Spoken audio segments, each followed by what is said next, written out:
June నెల 7వ తారీఖు పునీత థామస్ ఏ కెంపిస్ గారి పండుగ. క్రీస్తు శకం 1379వ సంవత్సరంలో జర్మనీలోని కొలోన్ నగరానికి దగ్గరలో ఉన్న కెంపస్ అనే పల్లెటూరులో థామస్ ఏ కెంపస్ గారు ఉదయించారు. వీరిది పేద కుటుంబం అయినా విశ్వాసం, భక్తి ప్రవత్తులు నిండిన కుటుంబం.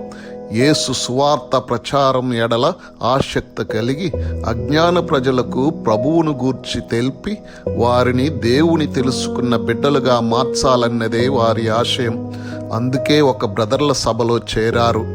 రాడ్విన్ స్వామి సమర్థవంతమైన మార్గదర్శకత్వం తర్ఫీదులోనే థామస్ గారు గురు విద్యను అభ్యసించారు.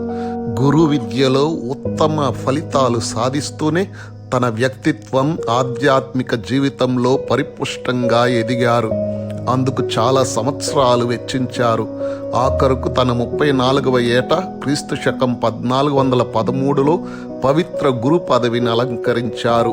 మంచి తెలివితేటలు, ఆలోచనలు గల థామస్ తన అనుభవంతో 2 సార్లు వారి సభకు సహాయక మఠాధిపతిగా కూడా ఎన్నుకోబడ్డారు.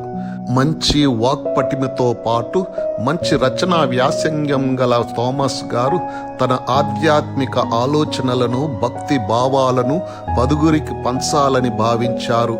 అందుకే దాదాపు 58 సంవత్సరాలు సువార్త ప్రబోధం, గురు విద్యార్థులకు వేదాంత శాస్త్రాన్ని నేర్పించడం వంటి సేవలందిస్తూనే ఆధ్యాత్మిక గ్రంథాలను రచించడం చేశారు. బైబిల్ తర్వాత అంతటి ఆదరణ పొందిన క్రీస్తునాథుని అనుసరణ, ఇమిటేషన్ ఆఫ్ క్రైస్ట్ అను గ్రంథ రాజాన్ని వెలయించింది ఈ థామస్ ఏ కెంపస్ గారే. ఈ గ్రంథం శ్రీ సభకు చెందిన ఆధ్యాత్మిక గ్రంథాల్లో ఒకటిగా నేటికి విశేష ఆదరణ పొందుతుంది. ఈ గ్రంథం మామూలుగా 1418లో తొలిసారిగా ముద్రితమై క్రైస్తవులు మఠవాసులలో గొప్ప సంచలనాన్ని రేకెత్తించింది. అందరూ అనుదిన పఠనాల్లో చేర్చుకొని అధ్యయనం చేశారు.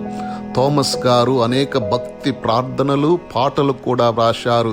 వీరిచే వ్రాయబడిన లాటిన్ భాష గీతాలు నేటికి ఎంతో మంది దేవాలయాల్లో ఆలపించటం విశేషం.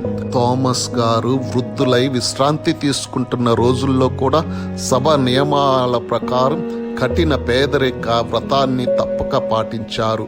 చివరకు క్రీస్తు శకం 1471లో తన 92 సంవత్సరాల ప్రాయంలో క్రీస్తు ప్రభు పవిత్ర నామాన్ని జపిస్తూ పరమపదించారు.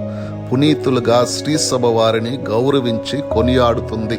క్రీస్తునాథుని అనుచరణ, ఇమిటేషన్ ఆఫ్ క్రైస్ట్ అను పూజ్య థామస్ ఏ కెంపస్ గారు వ్రాసిన గ్రంథంలో మచ్చుకు వారి భావాలు చూడండి. వారు ఇలా అంటారు: పరులలోని స్వల్ప లోపాలను గురించి వాళ్లను నిందిస్తాం, కానీ మనలోని పెద్ద కొరతల గురించి కొంచెం కూడా ఆలోచించం. ఇతరులు మనకు కలిగించే కష్టాలని త్వరితంగా తెలుసుకుంటాం. ఈ బాధలు గురించే తీవ్రంగా ఆలోచిస్తూ ఉంటాం, కానీ పరులకు మనం కలిగించే కష్ట నష్టాలను గురించి కొంతైనా లెక్క చేయము. బంగారు మాట. దేవుడు సంతృప్తి పరచలేని వ్యక్తిని ప్రపంచంలో ఏదీ సంతృప్తి పరచలేదు.